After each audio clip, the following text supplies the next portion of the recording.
Welcome to Balanced Life with Debbie Carlin Boyle. Conversations connecting to a healthier you. The show that gives you all the latest and greatest health and wellness information to inspire you to live a life of balance and joy. Debbie Carlin Boyle is a health and nutrition coach, personal trainer, and fitness instructor who helps her clients live in balance with everything that feeds us, in addition to the food on our plate. Please welcome your host, Debbie Carlin Boyle. Hello, good afternoon. Welcome, friends. Welcome to my show. You've reached Balanced Life with me, your host, Debbie Carlin Boyle. I am conversations that connect to a healthier you. And wow, I have one of those conversations today. I'm really excited about my guest today, so I hope you can stick with us. And I want you to become part of the conversation. So to do that, take this number down if you're not driving. The number here is 323-524-2599. That's 323-524-2599. Call in at any time. Ask a question, make a comment.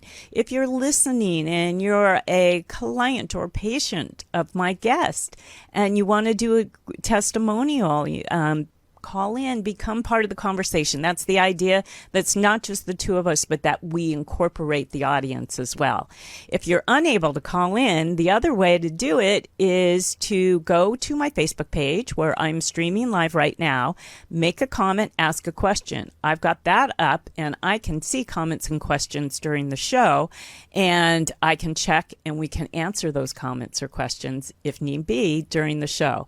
If you're watching after the live broadcast, don't worry. We will also answer your comments and questions. Just go to my Facebook page, make a comment, ask a question. You can also do that at my Instagram. Both of them are Balanced Life by Debbie. One is Instagram, Balanced Life by Debbie, Facebook. Either way, you can talk to us. If you're watching on my YouTube channel, just go ahead and make a comment right there, and we'll get back to you as soon as I see it. So perfect. And I want to tell you a little bit about me. Like the entrance said, the beginning said that I am a personal trainer, a fitness instructor, a health nutrition coach. So I help people, which is really important, and we're going to talk about this today, find balance in everything that feeds us in life. There's a lot of things that have to come together besides sleep, exercise, and diet for us to have that feeling that we know that our life is in sync and that we are staying just nice and even and not spiking in certain areas, because when we're not balanced, guess what? We become catalysts for disease, and then it can happen over a period of time. It could happen in a short time, but we really want to find balance. I help my clients do that so they understand the whole process that it takes to find the balance of all the things that feed us. So, and then of course, the food being very important. And I help clients find their way through that. Through workshops, I work with people. I work with people in programs. So I encourage you to go to my website, which is balanceDlifeByDebbie.com. It's DEBI, Debbie all the way through. And right there, I think I have a fall detox for you, which is a 3-day detox of really wonderful fall recipes for breakfast, lunch, and dinner that are going to make you feel light on your feet, give you a clear head, and it isn't anything like a bunch of juices or broths. This is good, healthy food, nourishing, that is going to give you the nutrients and the ingredients your body needs for energy and vitality. All right, I'm excited about my show, so it's time to get to the intro of our guest. So, most of us have heard of Ayurveda, but I would bet many don't really know what it is and how to apply it to their lifestyle. So enter Dr. Avanti Kumar-Singh, who says Ayurveda is about not just healing illness when it comes up, but living in a way that brings about health in the long term. Dr. Avanti says Ayurveda, that optimal health happens when you live in harmony with nature. The idea is that nature is made up of 5 elements: space, air, fire, water, and earth, that make up everything in the universe, including us. When the 5 elements within you are in harmony with the 5 elements outside of you, you have health. When you start to veer away from harmony with nature, that's when problems start. Dr. Avanti teaches people how to heal themselves by unleashing their innate healing power and educating students on how to support self-healing through routines, diets, and tools of yoga. She works with individuals and groups to replenish their mental, physical, and emotional energy so they can live a vibrant life with more joy, meaning, and purpose. Dr. Avanti has shared her expertise with Fortune 500 companies, elite undergrad and graduate institutions, and at prestigious industry and medical conferences. She has been featured in the Huffington Post, Thrive Global, Well Plus Good, and Goop, and many, many more.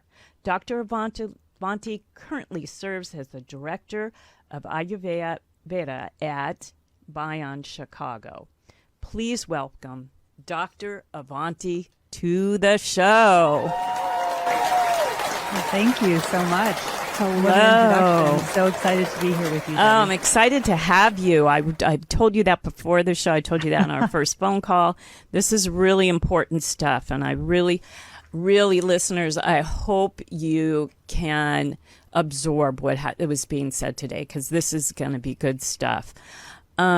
Do you like to be called Dr. Avanti? I know that's your first name, not your... Yeah, you can. Yeah, absolutely. Is that what people refer to you? That's yeah, what it's usually like? they... Okay. they I just do. want to make sure I get it right and that I'm not absolutely insulting or something. So you have a great story. I mean, everybody usually has a story on why they're doing what they're doing and how they got there. But I want to hear about your background, where you were born, what your culture was, what living and eating and lifestyle was like when you were young, how that changed when you went to college, and what brought you back around again. So, so as you said, it's a common story for many of us in the health professions. And, we go looking for answers. We have a health crisis, and the next thing you know, we're going down a path and hopefully helping other people. And that's really what happened to me. I am a first generation South Asian woman. My parents immigrated from India, and I grew up in Chicago, and I still live here in Chicago. I'm a Chicago girl, Midwest girl. My story is very similar. I, set my sights on medical school, never veered from that path because I knew I wanted to go into a helping profession. And, my parents came to the United States in the 1960s when, sort of the doors were opened for scientists and physicians and engineers. And the examples around me of women who I knew, the aunties, the mothers who were not your actual mother, but family friends and have, helped raise you.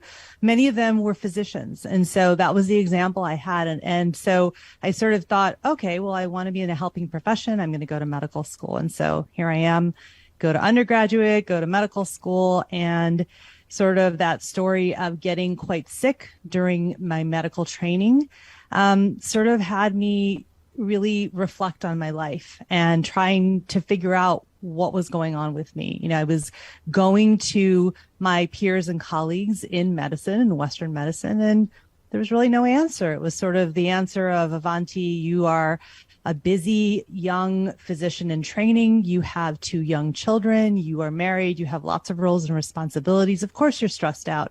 Of course, you have all these symptoms. You're sleep deprived, et cetera, et cetera. But the problem is that the symptoms just got worse and worse. What were they? What were the symptoms? I had plantar fasciitis in both of my feet. I had stomach aches. I had headaches all the time, constipation. And then on top of that, I would throw my back out every few weeks. And sort of the last straw for me was throwing out my back and being in bed for 5 days with, not being able to move, basically. And I was sort of like, okay, something has got to change. And so it was this deep reflection on what my life had been prior to starting my medical training, and realizing that the medicine that I grew up with in Ayurveda was sort of what was missing. That, the first 25 years of my life, I was incredibly healthy. And it wasn't until my lifestyle, my routines, my responsibilities, and sort of all these things changed that the symptoms started to show up. that's kind of in a nutshell. So telling, isn't it? It's so telling. I know, I think you mentioned somewhere I read that when you started college, is when you started to notice subtle changes because your diet changed from the way that you ate at home. And it wasn't just the food you ate, but the whole principle of Ayurveda and how you ate and why you ate and where you ate and, what was in front of you and all of that. None of that, all that goes out the window basically when we leave home and we go to school. And I sort of had the opposite thing happen for me because I was such a processed kid and grew up in so much disarray and no schedules and there were 4 kids and fast food. So when I went to college and I saw what the cafeteria was selling, I went off the meal plan instantly because that was my time. It suddenly felt like, because I lived opposite from the way you did growing up, that this is my time to fix myself and get healthy. So I just ate off of salad bars at pizza places. And that was when salad bars were crazed. But we're talking like the early 70s, mid 70s when salad bars, fast food restaurants were huge and salad bars were just starting to happen because pizza places were big. And I lived off of them. At that point, I didn't care about organic or source or things like that. I just cared to stop the madness and stop the way I felt. So, but I know you had the opposite experience, right? Going, leaving your home and that nurturing. I did. My mother was a homemaker and, we lived an Ayurvedic lifestyle without really knowing it. It's just part of our culture, right? And so, we had routines throughout the day. We had certain foods that we ate at certain times of the year because that's the way it was done always, right? And so, and my mom would cook all our meals at home. The only thing that I ate out was lunch, and that was usually a home packed lunch that I would take to school with me. And so when I went off to college, it was the first time that I was actually eating away from home for 3 meals a day and snacking and doing all these things that I hadn't grown up doing, and having foods that I had on occasion, right? Not every day, every meal. And so that was probably the very subtle start to all of these issues for me. Plus sleeping late, of course you're young and your body can adjust, right? But it was the start of that. And because I had such a long road of my education, where those schedules never changed and actually got more and more intensive and more sort of out of rhythm with nature, that's when the problems started to really accumulate. Yeah. And then, like you said, by the time you were, you hit rock bottom, basically, when your back went out. So what changed for you at that point in your life? How did you realize I got to get back to the principles of my childhood?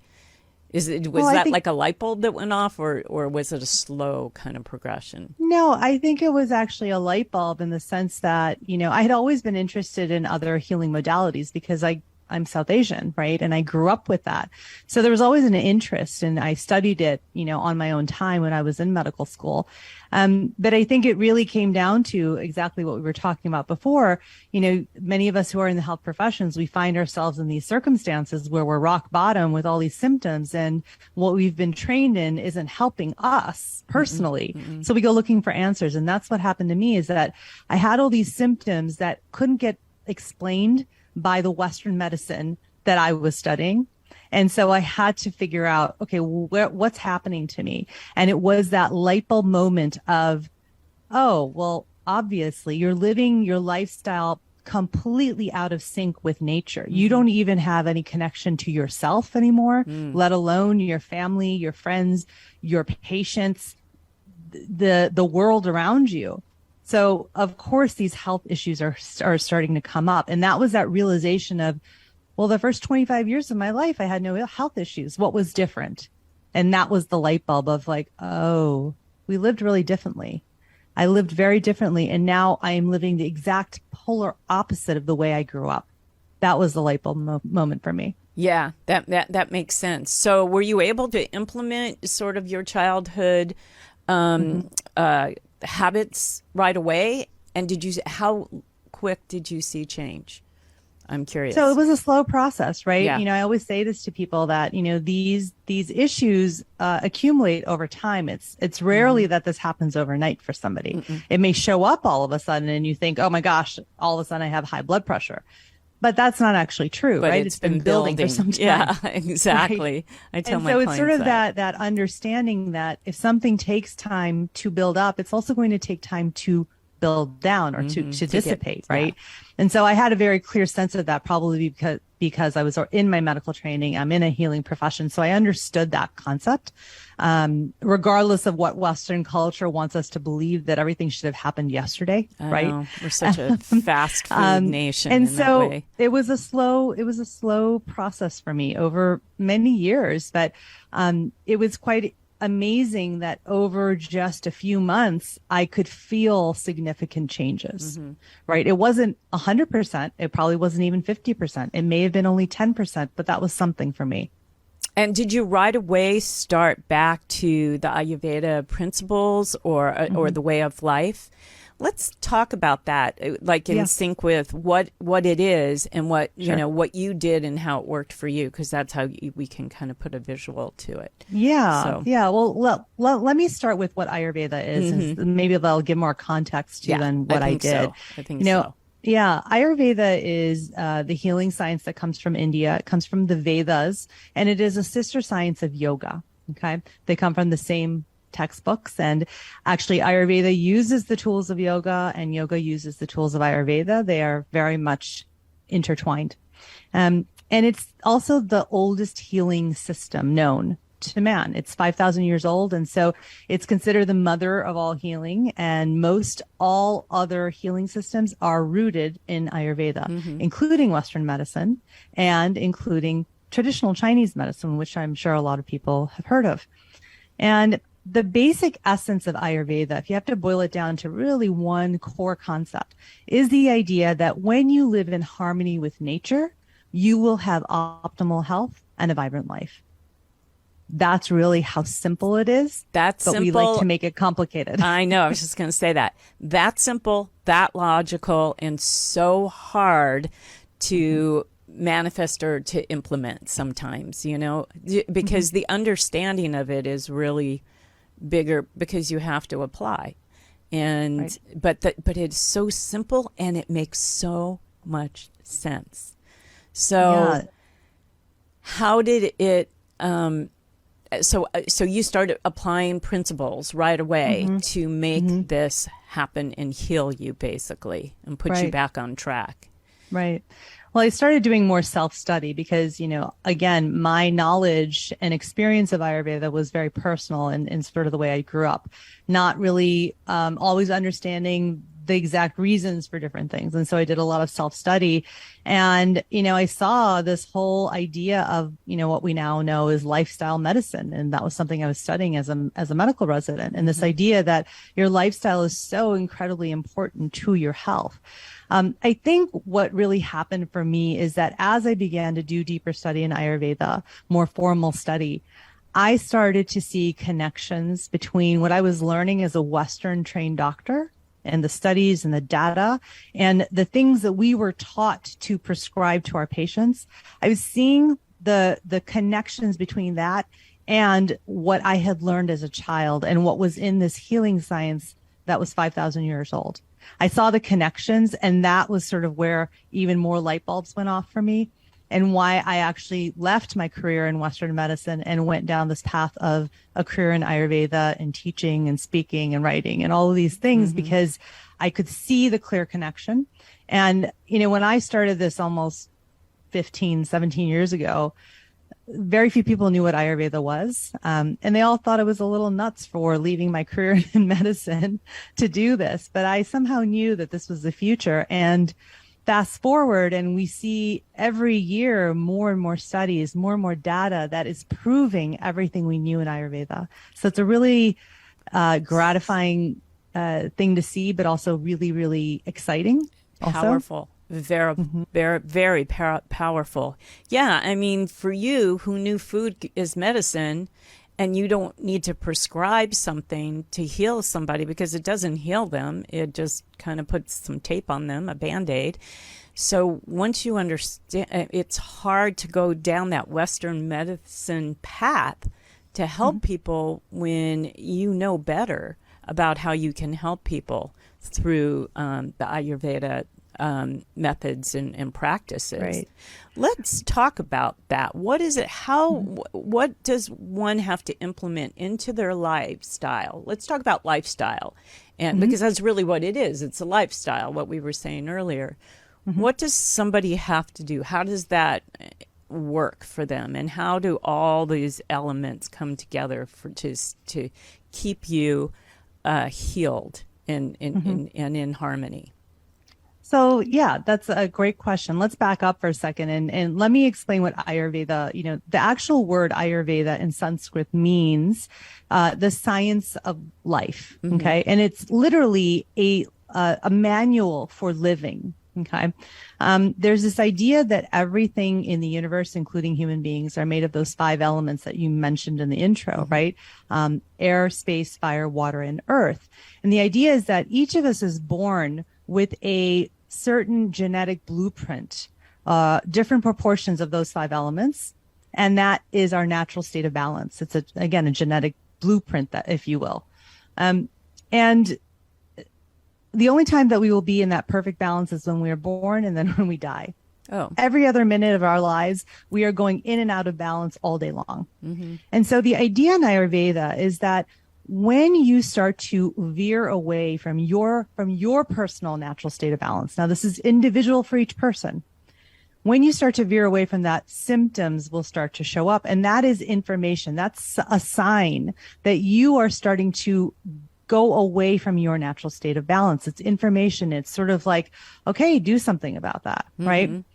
And so the way that you can apply this information to your life is to first start with that awareness that when a sign or a symptom shows up, however subtle or obvious, a mild headache, a mild stomach ache, right? Any of those things, just take notice. Don't freak out like, oh my gosh, I have to fix it or I have to do something. Take notice. And then take notice if the headache comes again next week, and then it comes twice in the next week, and maybe it lasts the whole day in the next week, right? You start to notice those things, and that's information. So really, the first step in this type of lifestyle is to be aware. It's about living consciously. That's the first step. Makes sense. Got to. Instead of just living through it, I see so many people do that, including my kids.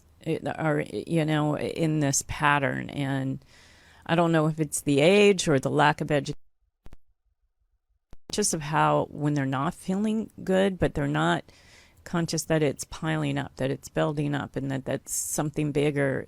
I worry, just because they're eating right and exercise.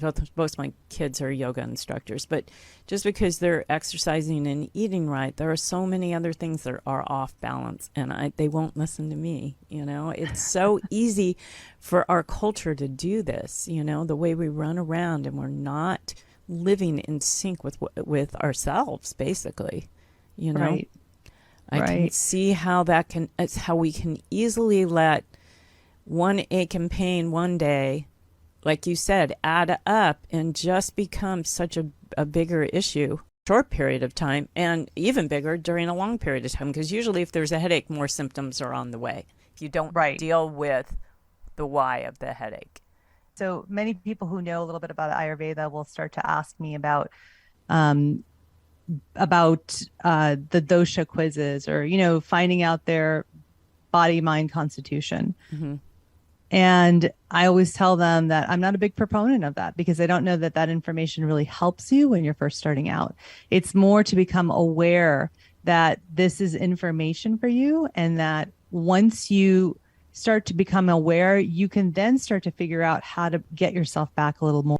And then once you're aware, then what do you have to do? How does somebody find I know what I do with my clients to help them without the Ayurveda principles behind it. I'm still putting them in balance, working on their sleep patterns, their eating patterns, when and how and where they eat, what time of day, stop things, 3 hours before you go to bed, stop your food, that kind of stuff. I work with them on that, but there's a reason and a whole pattern for the way, the balance that you have in this practice. Right. And so, part of this is also understanding the basic principles of Ayurveda. Ayurveda is a qualitative science. It is not a quantitative science. And so there are 20 qualities that sort of explain or describe these 5 elements that are in pairs of 10. Okay. There's 2 pairs or two in 10 pairs, basically. Gotcha. And they're opposites. And so the idea is that if you have a quality that is showing up of a symptom of how you're feeling, of your emotions, you want to do the opposite. There's a golden principle in Ayurveda that is like increases like and opposites reduce. So if you have a symptom, let's say like a headache, and you could describe it as having a lot of fire qualities. So it has a quality of hot, perhaps. If you put more hot stuff on that, hot food, hot experiences, hot relationships, hot exercise, movement, whatever you want to say, it's going to make it hotter. It's going to intensify that headache. So you want to do the opposite, right? So like increases, like opposites reduce. So you want to do something that's cooling instead. Now, what's so interesting is that when you start to really understand this principle, as I did, and I could see the connection to Western medicine, I was like, oh, that's how we come up with our prescriptions. It's so much of what we were doing naturally in Western medicine. That's so funny. And yet you can do it for yourself. You don't need a prescription to do it. You just need to know how. Right. And the why. Yeah. Exactly. So once you start to understand that practice, and I write a lot about that in my book and on my website and all that, and we don't have time to go into all of that.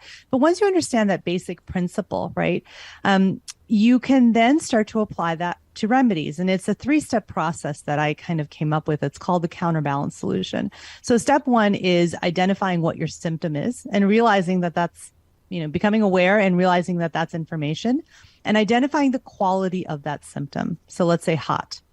Then you apply the golden principle. That's step 2, which is like increases like and opposites reduce. So you know that you need to cultivate cooling properties, cooling qualities in the choices you're making for your remedies to bring that hot headache down. And then step 3 is choosing the remedy. And this is sort of what I think you're asking about is, where do you start? There's 3 areas of remedy that we can use at home without an Ayurvedic practitioner that I teach. And it's in the shape of a triangle. The optimal health pyramid is what I call it. At the base is routines. In the middle is diet, and at the top is the tools of yoga. Now, what's really interesting is that these are the foundational principles of Ayurveda and the remedies that we have prescribed for 5,000 years, but they all coordinate or all correlate to and connect to something in Western medicine. So routines are at the base of the triangle of the pyramid. They are the foundation of everything that we teach in Ayurveda. What you do every day matters, not what you do just every now and then, right? We know this as health coaches in different fields. We talk about that a lot with our clients, right? And our patients. And so, And so at the bottom there, the pyramid is routines. And routines, from an Ayurvedic perspective, correlate to the idea of circadian medicine in Western medicine, right? In 2017, the Nobel Prize in Medicine was given to researchers who actually were able to identify the molecular process of the circadian rhythm. That's how important it is to our daily rhythm. And that is a direct idea of how our circadian rhythm, our internal body clock, is coordinated with nature, with the path of the sun. So right there, Ayurveda knew 5,000 years ago that what you do on a daily basis and syncing it up with the rhythm of nature is the most important thing for your health. That makes so much sense. I want you to hold the thought because we're going to keep on this path and continue from here. We're going to take a short break. Remember, if you're listening and you want to call in and become part of the conversation, join us. We're here at 323-524-2599. We'll be right back after this word from my sponsor. I'm very excited about a new partner that has a product that I literally use every day. I started taking Athletic Greens because I realized very quickly that I could not possibly get the nutrients I needed simply through the foods I ate. As a health and fitness professional, when I started researching the necessary vitamins and supplements we need every day to strengthen our immune system and slow the aging process, I realized I'd be taking a ton of pills, which I have never been on board with. So enter Athletic Greens. With one delicious scoop of Athletic Greens, you're absorbing 75 high-quality vitamins, minerals, whole food sourced superfoods, probiotics, and adaptogens to help you start your day right. This special blend of ingredients supports your gut health, your nervous system, your immune system, your energy, recovery, focus, and aging. I take one scoop every morning on an empty stomach in cold water or freshly made almond milk, and sometimes I incorporate it into a smoothie. Either way, the taste is great, kind of like a tropical flavor that I actually look forward to drinking. Athletic Greens is made from the finest ingredients. It's lifestyle friendly, whether you eat keto, paleo, vegan, dairy-free, or gluten-free. Athletic Greens contains less than 1 gram of sugar, no GMOs, no nasty chemicals or artificial anything, while still tasting good. And Athletic Greens cost you less than $3 a day. With over 7,000 five-star reviews and recommended by professional athletes, how can you go wrong? So right now, it's time to reclaim your health and arm your immune system with convenient daily nutrition. To make it easy, Athletic Greens is going to give you a free 1-year supply of immune-supporting vitamin D and 5 free travel packs with your first purchase. All you have to do is visit athleticgreens.com/emerging. Again, that is athleticgreens.com/EMERGING to take ownership over your health and pick up the ultimate daily nutritional insurance. Okay, we're back. We're back after that short break from my sponsor. So my guest today is Dr. Avanti, and she is, we're talking about harnessing the power of Ayurveda practices. And we're just right now getting into circadian rhythms. How do we tap into our circadian rhythm and get into a routine that nurtures that? And how does that work for people? Right. So your circadian rhythm is one of the most important processes in your body to keep you regulated, right? And it's this idea that the pineal gland in your brain can sense the change of light.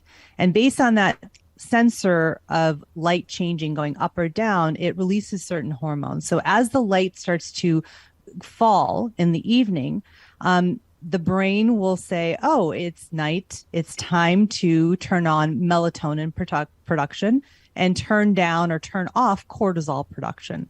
Now, the problem is that in modern society, we have light that's artificial and we have blue lights from our screens, and we're stimulating our brains to think that there is natural light, that it's daytime when it's actually nighttime outside, right? So that's the first problem. Now, the opposite side of that is when we wake up in the morning, our brain again starts to sense that there is increasing light, and it will start to turn down the production of melatonin and instead increase the production of cortisol.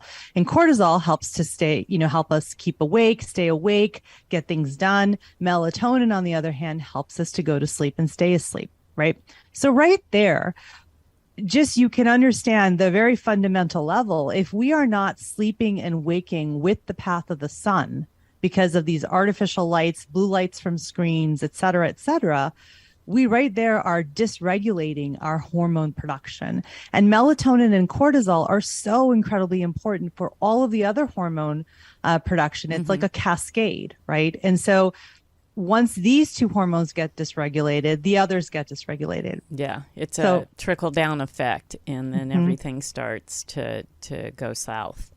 Exactly. So how does one get into the routine of making sure I know I'm like, for me, my light bulbs are dimmed and I have like a beigey yellow light in an overhead lamp in my living room that just, and then I take everything else off or down.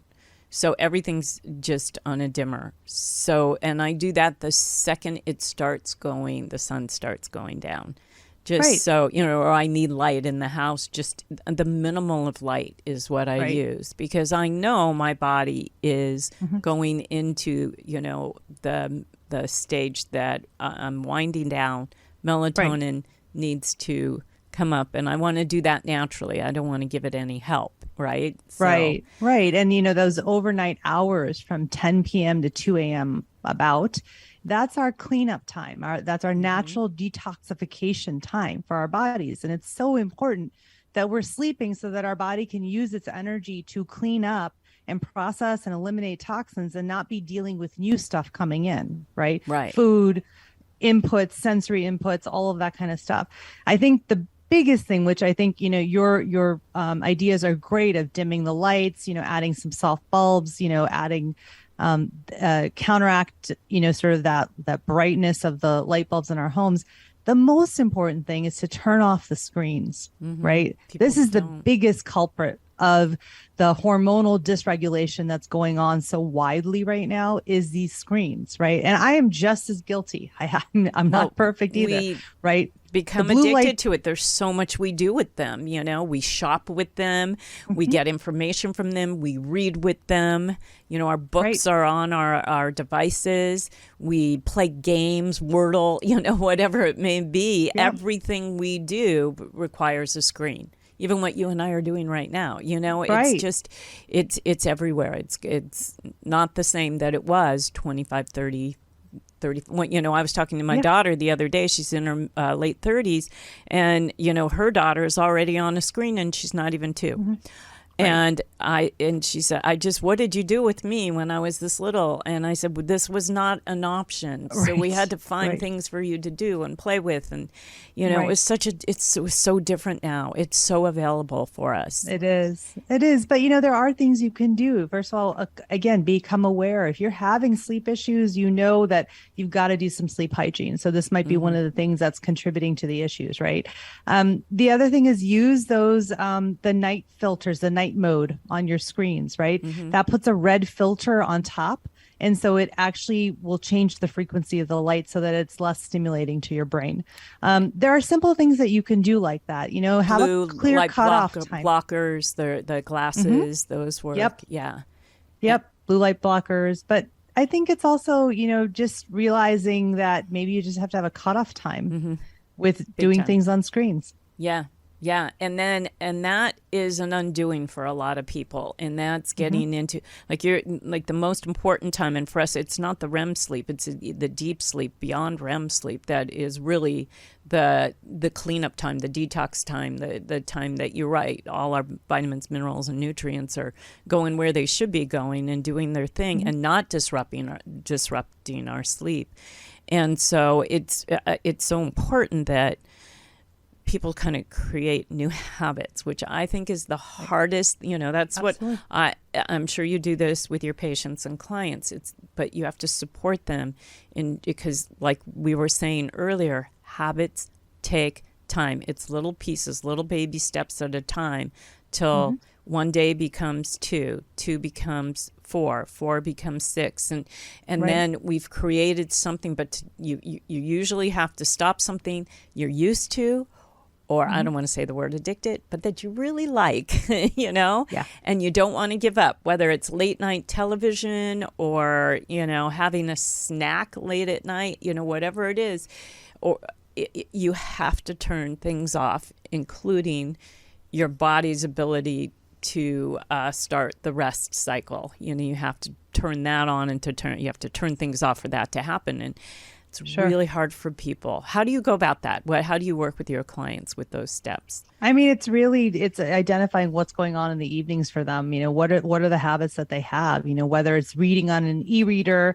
or on a device. Okay, let's switch to a real book, or let's read on a device that doesn't have a glowing screen and it's actually a reader of some kind that has some filters on it, right?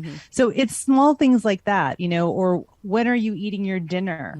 Because for many people, their bodies are trying to digest this food and then it disrupts their sleep, right? So let's move up your dinner time. It's really about this inquiry of, what are you doing in the evening that may be causing problems for your sleep? So we start there, and it's really different for each person. It is, because we're all so individual. But I mean, if you take those basic principles of what we know works, it's a Right. really good place to start for people. Yeah, exactly. So, some of the basic guidelines are always get in bed. You should have lights out by 10 o'clock. I know that, again, depending on your lifestyle and your phase of life, that may be hard if you have little kids, but, make adjustments that you can.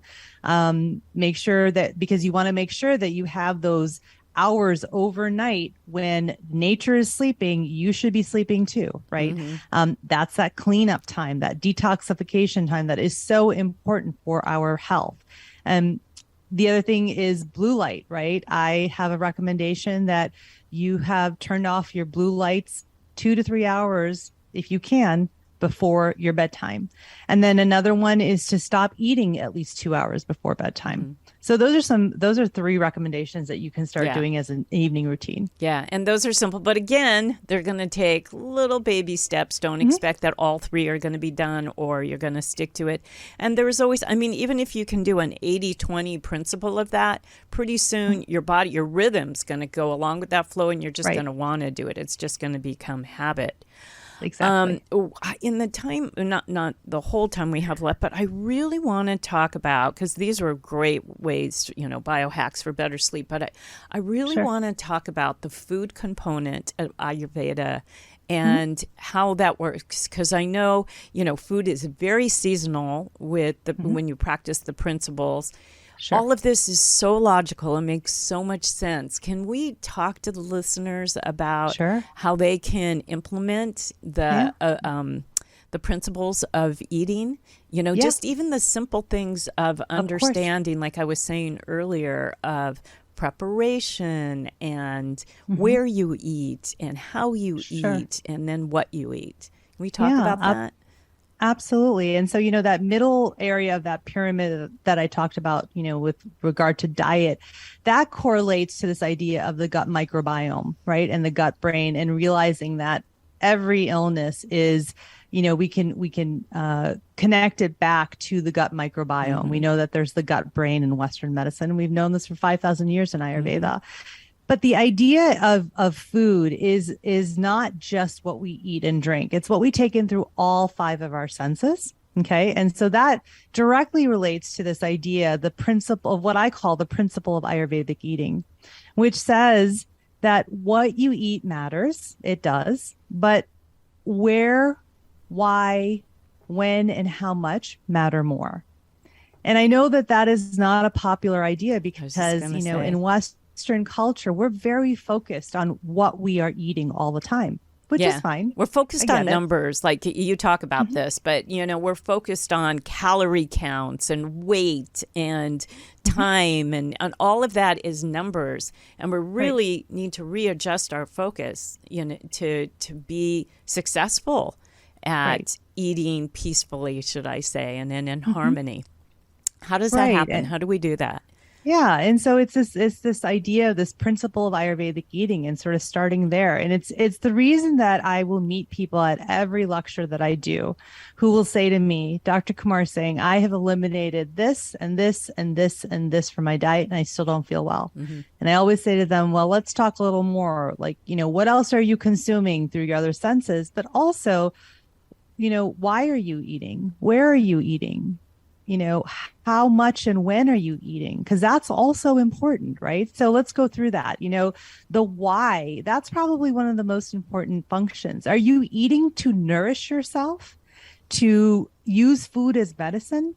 Or are you using food to punish yourself, either with what you are or what you're not eating, right? So many people have such a difficult relationship with food Big time. that it's so stressful, that it takes the joy out of it. It takes the nourishment out of it. It's like a very punitive sort of action that we take, right? Yeah. And I would assume that your body responds to that, to that Absolutely. punishment, not just the actual Correct. contents and the ingredients of the food, but the way your relationship with that food is, and you knowing, oh, I shouldn't eat this. That's right away. You're in the negative right away. So exactly. That's exactly it, because the why changes your body's sort of reaction to the food, its acceptance of the food, right?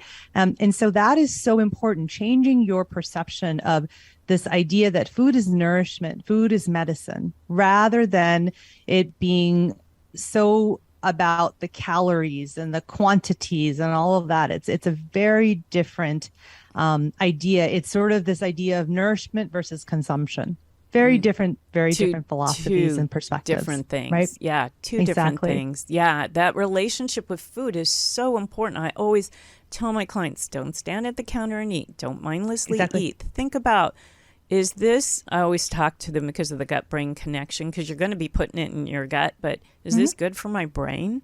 Is this going to nurture, so many people are worried about having any form of dementia as they age. Think about what you're putting in your body now to ward that off later. So you really have to be aware and pay attention and be mindful, not just what you're eating, how much you're eating, like you said, where are you eating? If you're standing at the counter or you're watching TV or you're on your computer, you're giving yourself minus points in nourishment. Is what I tell them. Exactly. And that leads right into the second idea in this principle of Ayurvedic eating is, where are you eating, right? Again, are you walking, talking, driving, standing? The idea in Ayurveda is sit at a table, make it a pleasurable experience, make the meal, make that nourishment the focus of the meal, and involve all five of your senses, because you actually start eating with your eyes, not with your mouth. I always tell that first you see the food, all of a sudden your salivary glands start implementing or start activating. That's the word I'm looking for. Exactly. Your salivary glands will actually start the production of saliva, which has important chemicals and peptides and proteins to break down the food that's about to enter. Right. And so we need all of that. And your stomach will start to create acid. Right. These are all important pieces of digestion. So eating starts with your eyes. So make it a pleasurable experience. Sit down for your meal, set the table. You're not eating in your car or at your desk with the computer. Right. That's a super important part of the principle of Ayurvedic eating. And then the third and fourth ideas there is that the what. I'm sorry. Okay, let me just start over again. It's the when and the how much are the next things. And those are linked, right? That is linked to the path of the sun, right? So when and how much, you want to make sure that you eat your largest meal in the middle of the day at lunchtime. Makes sense. When the sun is at its highest point in the sky. Okay, that can be your guide. Yeah. Because your digestive fire, your metabolism is highest in the middle of the day. And we're so not doing that in our Western world. We always make the end of the day, which is the worst because we don't have time to digest, is what we were saying earlier. There's very few people in this American culture that make their biggest meal of the day when the sun is at its highest, which it should be. Also, there are certain things that are much harder to digest, so you might as well do them earlier in the day, in the middle of the day. Things like raw vegetables, salads, and stuff like that. I mean, people think they eat a salad at night, they're being healthy, and they are, but it's much harder for their bodies to assimilate that. So it's the worst thing to eat at night. You really will cause your digestive system a lot of work to try and process that raw food. So what should be, so knowing when we should eat, what should people be eating Right. during the day. What time is breakfast? What are those hours? And so lunch, then and that's dinner. the when and how much, right? Lunch is the biggest meal between 10 and 2. And then dinner and breakfast are lighter, easier to digest, and warm cooked foods, right? You're going to eat your proteins, whether it's vegetarian or non-vegetarian, raw vegetables, those kinds of things in the middle of the day at lunchtime, and try and keep everything at breakfast and dinner more cooked. That's really the basic principle. And then the big thing is to cut off your dinner, your eating time at least 2 hours before bed. Again, because you need to give your body that time to digest that food and start that process before you go to sleep. Because again, you want your body to be cleaning up rather than dealing with the new food that just came in. Makes sense. Right? I tell my clients 3 hours because then I know they'll probably stop at 2. So I just tell them and kind of give them that leadway. Exactly. And then go ahead. And then the what really comes down to seasonal eating.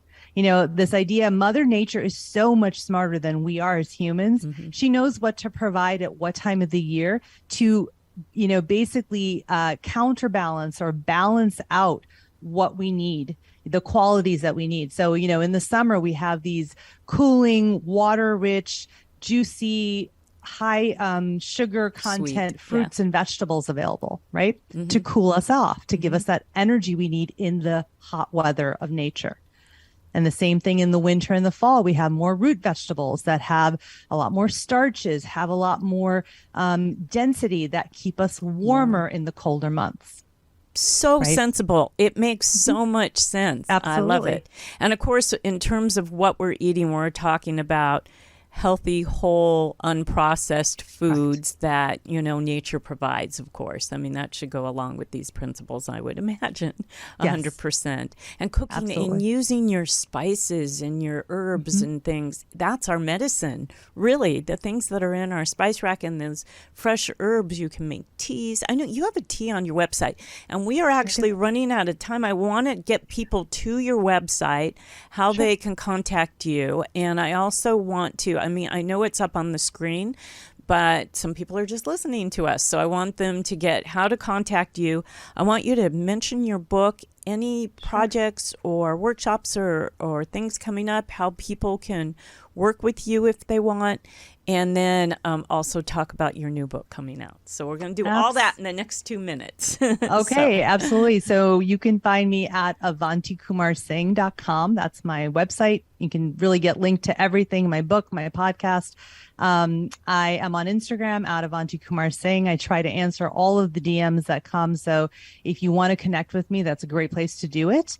I have a podcast called The Healing Catalyst Podcast on Apple and actually on all of the different channels and platforms, Spotify, etc. And I have my first book, which is called The Health Catalyst. And I think that we're probably going to link all of those. I do have a really great resource that just came out. It's called the Energy Fix Quiz, and you can find that on my website. It's at avantikumarsingh.com/quiz, and we've gotten great feedback on the resources that it provides. So it's a really fun 3 to 4 minute quiz. I would encourage all of you to use it as a great starting point. I took it. It was great because what it does is once it identifies where you're at, it gives you things. The quiz is kind of like when do you go to sleep? What do you eat? When do you eat? Blah blah blah. And so you put that in, and then it pops in, tells you what you are, or it gives you a title, I guess, and then an energy type. An energy type, and then gives you things that you should and shouldn't be doing, and just like bullet points that are really applicable. And it's amazing how you realize, whoa, that's so me. This will work. This is what I need to be doing. I loved it. It's great. It's a great resource tool. So clever. So clever. Thank you. Thank you. And you've got a new book coming out. What's your new book? I do. I'm writing that right now. It's going to be on longevity with an Ayurvedic lens, and it's due in the winter of 2023. It won't be released until the winter of 2024, probably January of 2024. But I'll be talking about a lot of the things that I'm researching and writing about, on my website, on Instagram, and my podcast. So you'll get sneak peeks of that through all of that. It's lovely. I can't wait for that. That's when you're coming back on the show, because well, we'll talk about. I am that. actually writing a book about aging young, so with longevity with quality kind of thing too, but not applying. I mean, now I want to apply the principles because they make so much sense. But it's just been such a powerhouse of information, and there's so much more to know. I know, and I highly recommend that you tap into Avanti's podcast, because I've listened to some of them and I got so much information in a short period of time, and I know you will too. So if you're into health and wellness, this is the podcast for you. I'm telling you, hands down, you need to go to her website and access her podcast. Really kind of you. Thank you. Oh, yeah. And I mean, just a wealth of information. I was so impressed. So final words of wisdom, thoughts, anything. Yeah, I think it always comes back to awareness. Just start living more consciously, become aware, realize that, your body and mind and spirit are giving you information all the time. Don't ignore it, and really tap back into that wisdom that you have. The purpose of my work is to help people to tap back into the healing wisdom that they have within me. I never say that I'm a healer. That's a gift that comes from another source. Mm-hmm. I'm a facilitator and a guide who's studied for many years, knows a lot of stuff, but really my purpose is to help each one of you listening and watching, access that healing power that you have within you. So that would really be sort of my advice. It's great. I love it. Big, huge ditto on my part. And I have to say, you guys, it's never too late. I've come across a lot of people that think, oh, I'm too old. Never too late. Your body will respond to anything positive you're doing for it. So it's never too late. Doesn't matter what your age is. Doesn't matter what you're going through. It's never too late to make positive changes. Thank you so much, Avanti. I'm so... I feel so honored to have had you on the show with all your expertise and to have met you. And I hope you will come back when the book is out. Will you do that? I would love to. That's great. I would love to. Thank you so much for having me. It's been great talking to you. Oh, my pleasure is all mine. So, thank you. And I want to thank you, my audience, for joining us today. You can ask questions, make comments after the fact. Go to Balance Life by Debbie, DEBI, Instagram or Facebook, and continue the conversation. Go ahead and, if you can, go to my YouTube channel and subscribe, and also subscribe to my podcast on iTunes, and leave a review if you can do that as well. And remember to keep going out and having those conversations that connect to a healthier you. Bye, everybody. We'll see you in 2 weeks. Bye.